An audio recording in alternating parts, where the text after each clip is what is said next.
Welcome to Tuesdays with Dr. Karen, October 2022.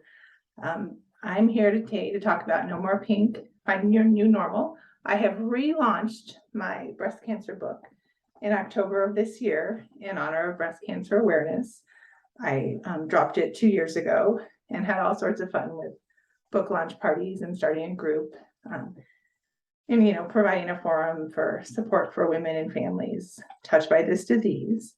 And here I am 2 years later. I was in remission for 10 years, and then it came back in 2022. So I'm just here to share my thoughts on, I guess, my new normal 2.0 for 2022.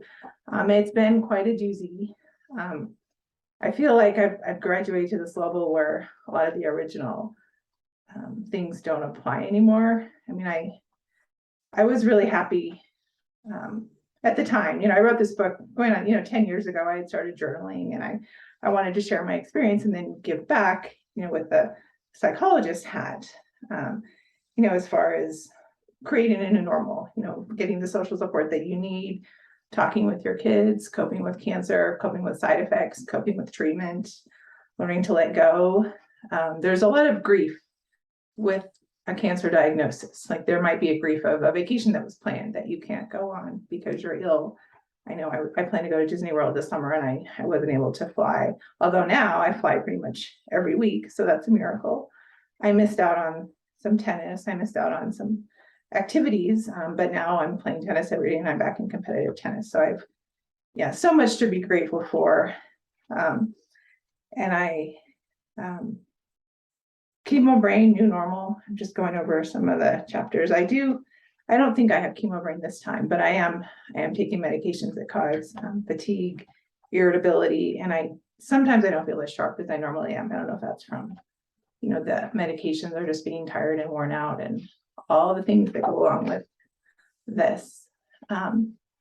So to share my perspective now, I think, I have more of a sense of gratitude. I'm grateful for every day that I wake up.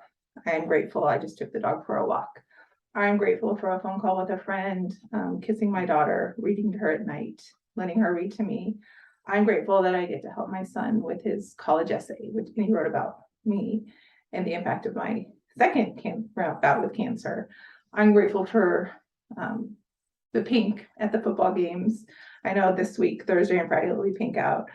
I'll probably have some pink with my Ranger blue. I'm grateful for all the women. I'm inspired and awed, and I'm grateful for all the connections I've made and remade with my new journey this year. I'm grateful for the support. I'm grateful for coffee. I'm grateful for decaffeinated tea. My taste has changed. I remember this happening last time where I didn't like coffee as much. It's kind of like being pregnant for me, but I still do like a good vanilla latte from Starbucks.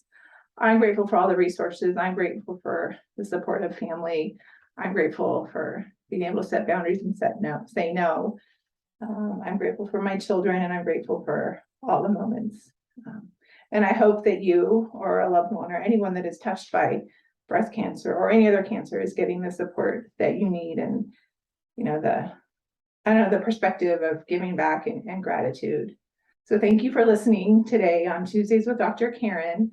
I'll keep this going, and I'll rebrand my podcast. I have the Balance podcast. I'm wrapping up season 2 this fall, and then I'll rebrand with Tuesdays with Dr. Karen. So I may pop on and talk about a topic. Like I could talk about breast cancer in October. I could talk about gratitude in November.